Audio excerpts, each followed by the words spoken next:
Là on voit la femelle qui attaque parce que comme il y a assez petit, voilà, elle est très agressive. Donc elle fait savoir n'approche pas d'ici parce que j'ai mes bébés. Voilà, ce qui est normal, hein. Donc elle arrête pas de faire des tours. Donc les petits sont partis se cacher, hein. Donc elle a donné l'alerte. Voilà, elle revient à la charge. Elle vient de dire voilà, pas question de venir ici. Donc les cyclidés sont très intelligents. C'est au niveau des femelles qui justement viennent de cracher leurs petits. Quand elles là, bon, elle juge pas bon de les reprendre en bouche, mais voilà, c'est son territoire, c'est chez elle. Et alors, tous les petits sont partis se cacher. Et là, elle est vraiment, voilà, elle est furax de savoir que je suis ici. Voilà, là on voit un petit qui est sur la... Là, elle va revenir à la charge certainement.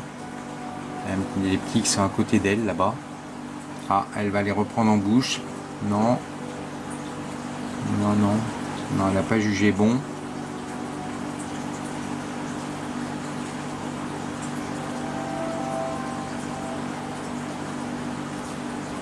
Alors, qu'est-ce qu'elle va faire? Non, elle n'a pas décidé de les reprendre.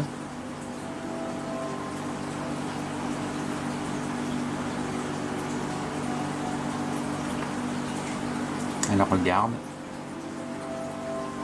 Elle est en train de juger si... Voilà, le danger.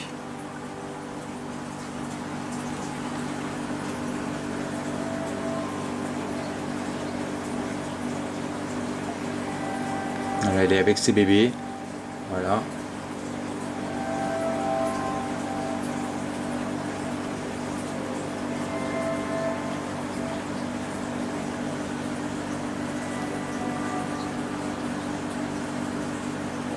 Ouais, ça c'est voilà, des comportements qu'on peut voir uniquement voilà, si on ne fait pas cracher les femelles. C'est ce qu'on a le plaisir de regarder, le plaisir à voir, c'est ces comportements-là. Voilà, une femelle agressive qui vient contre la vitre dire tu te recules ou voilà, et voilà, ça c'est le plaisir de voir ça, le plaisir aussi de la femelle voilà, qui va décider de les reprendre en bouche ou pas. Voilà, c'est tous des comportements, voilà, elle a senti qu'il n'y avait pas de danger, donc les petits sont à l'extérieur. Voilà, donc ici, elle est aux aguets, elle regarde, hein. Pour le moment, elle juge que ça va. Mais si j'ai le malheur, par exemple, de mettre ma main dans l'eau, elle les reprendrait tout de suite en bouche. Alors là, je vais la laisser avec les petits pendant quelques jours, parce que c'est un plaisir de voir ça quand même, hein. Faut profiter du spectacle. Il y a l'attaque. Oui. Oui, oui, oui, oui, oui. Je suis le danger, hein. Voilà. Elle n'est pas commode du tout. Elle fait bien son job, hein. Elle protège les petits. Et à la moindre alerte, elle les reprendra en bouche. Alors la lumière est allumée. Et là, elle m'a vu. Et là, changement peut-être de comportement. Ça va, Pépette? Alors, Pépette? Non, ça va pas? Et là, voilà, elle a fait comprendre, il n'y a plus un petit, hein. Elle leur a fait comprendre d'aller là, voilà, sur le rocher, voilà, sur la petite roche. Voilà. Et là, alors, est-ce que les petits vont rentrer ou pas? Allez, allez, Pépette. Ici, je t'embête, hein. Et c'est pour faire le tuto. Je suis obligé que tu les... Voilà. Ouais, voilà. Oh là là. Oui. Tu les reprends encore ou pas? Ouais. Allez, hop, hop, hop. Regardez comme c'est magnifique. Comme c'est trop beau. Voilà. Ça, c'est du spectacle. Ça, c'est de l'aquariophilie. Et maintenant, il est temps de faire le tuto sur les incubations. Alors vous avez vu ce spectacle? Ça c'était le top, ça c'est de l'aquariophilie, c'est vraiment magnifique, c'est ce qu'il y a de plus beau, c'est de voir les incubations, les femelles qui crachent les petits et qui les récupèrent en bouche, qui défendent leurs petits, c'est vraiment, vraiment voilà, ça c'est de l'aquariophilie, de la vraie, et c'est vraiment un grand jour. Voilà. Alors aujourd'hui on va parler d'incubation. Alors en fait il y a deux sortes, en fait tous les cyclidés, pour la plupart, font de l'incubation. Alors il y a deux sortes. Il y a l'incubation, en fait, les poissons qui vont pondre sur le substrate, donc en fait sur une pierre, chose comme ça, et qui une fois après l'éclosion vont prendre tout ce qui est donc, en état de larve dans leur bouche pour les déplacer ou pour les choses comme ça. Ou voilà. En fait ça éclot dans le bac et quand c'est en état de larve, ils les récupèrent en bouche, soit pour les déplacer, soit pour les protéger. Après, il y a la deuxième sorte d'incubation, c'est les femelles qui prennent les œufs en bouche et les œufs éclosent dans la bouche de la femelle. Là, on est sur l'incubation buccale, ce qu'on appelle la plupart de nos cyclidés, que ce soit l'africain, que ce soit dans l'américain, beaucoup incubent comme ça. Alors aujourd'hui on va parler de l'incubation en bouche en fait. Alors en fait les œufs, une fois qu'ils ont éclos, comme vous avez pu voir sur la vidéo, là, alors quand vous faites incuber une femelle dans votre bac et que vous la laissez, en fait ce qu'elle va faire, elle va aller dans l'aquarium, se faire un trou. Alors généralement elle se cache dans les rochers, choses comme ceci, puis elle va cracher ses petits naturellement et puis elle va faire le guet. Alors il y a certaines femelles, pour pas être dérangées, vont prendre la couleur du mâle, comme les Auratus. Donc les Auratus, quand elles sont en incube, les femelles prennent pratiquement la couleur du mâle. Voilà, ils se mettent dans un trou pour être tranquilles. Tout ce qui est mélanochromisme, on protège ardemment leurs petits. Donc en fait, c'est une fois qu'elles ont mis leurs petits sous un caillou, choses comme ça, souvent elles font des rondes autour. Et quand les petits se sentent menacés ou choses comme ça, ils n'hésitent pas soit à aller s'enterrer vraiment sous la pierre, ou soit à rejoindre la bouche maternelle. Voilà, donc ça, il y a plusieurs incubes comme ça. Il y a les incubations où le père aussi, il y a l'incubation paternelle, où la femelle passe les petits au mâle. Donc ça, c'est courant sur plusieurs espèces aussi. Donc il y a plusieurs sortes d'incubation.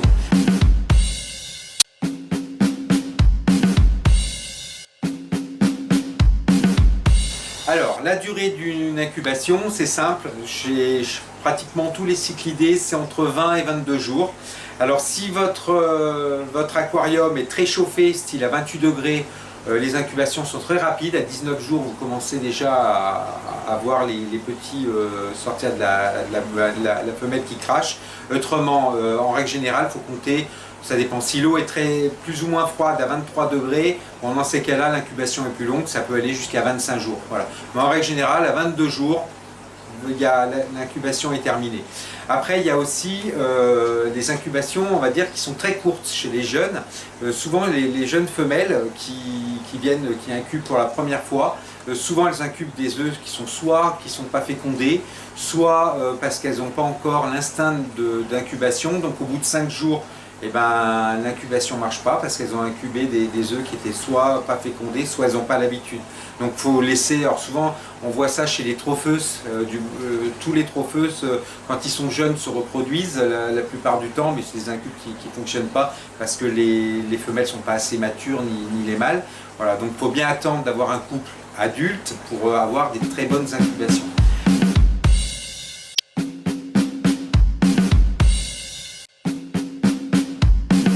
Alors les femelles en fait ne s'alimentent pas pendant le temps de l'incubation. Donc au début elles vont commencer un petit peu à manger, mais les œufs qu'elles ont en elles-mêmes va les gêner.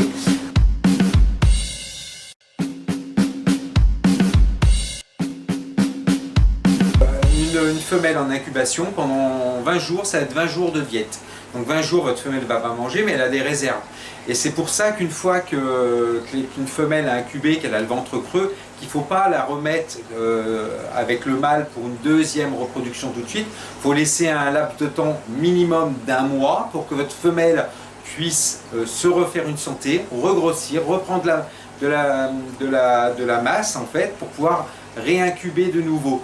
Voilà, parce qu'en fait ces diètes à répétition c'est très mauvais pour votre poisson. Donc si vous voulez garder vos femelles le plus longtemps possible, évitez les incubations à renouvellement, vous attendez bien 1 mois entre chaque. Voilà. Après, alors petite chose sur les incubateurs artificiels. Alors les incubateurs artificiels à l'origine c'était fait uniquement pour les professionnels. Quand je dis professionnels, de l'acrophilie, c'est des aquariums publics, voilà, qui s'en servaient pour des espèces voilà, où il y a vraiment des difficultés à les reproduire, choses comme ceci. Donc l'incubateur artificiel, c'est bien quand on a des espèces qui ont du mal à reproduire, choses comme ça, mais pour des professionnels, des éleveurs, des aquariums publics, mais ce genre d'appareil n'a rien à faire chez des particuliers. Si on utilise un incubateur artificiel, à savoir une chose, c'est que les femelles en fait perdent l'instinct en fait d'incubation, et ça c'est pas moi qui le dis, c'est des scientifiques, comme quoi les incubateurs artificiels, il faut éviter de les utiliser pour ces raisons-là, parce qu'après vous avez des générations de poissons qui n'incubent plus. Donc si vous avez des femelles qui n'incubent jamais, posez-vous des questions de savoir l'origine de vos poissons.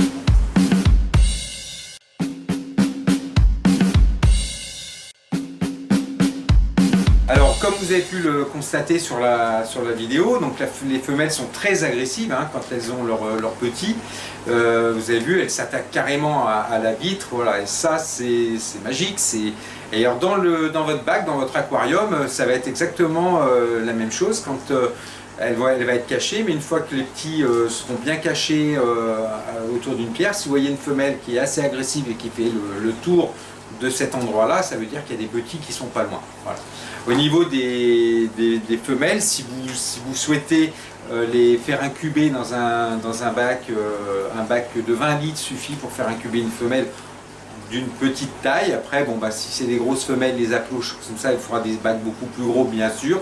Bon, pour un mélandia, une vingtaine de litres, 30 litres suffisent largement, car les femelles qui incubent restent le plus souvent, la plupart du temps, cachées, elles ne mangent pas.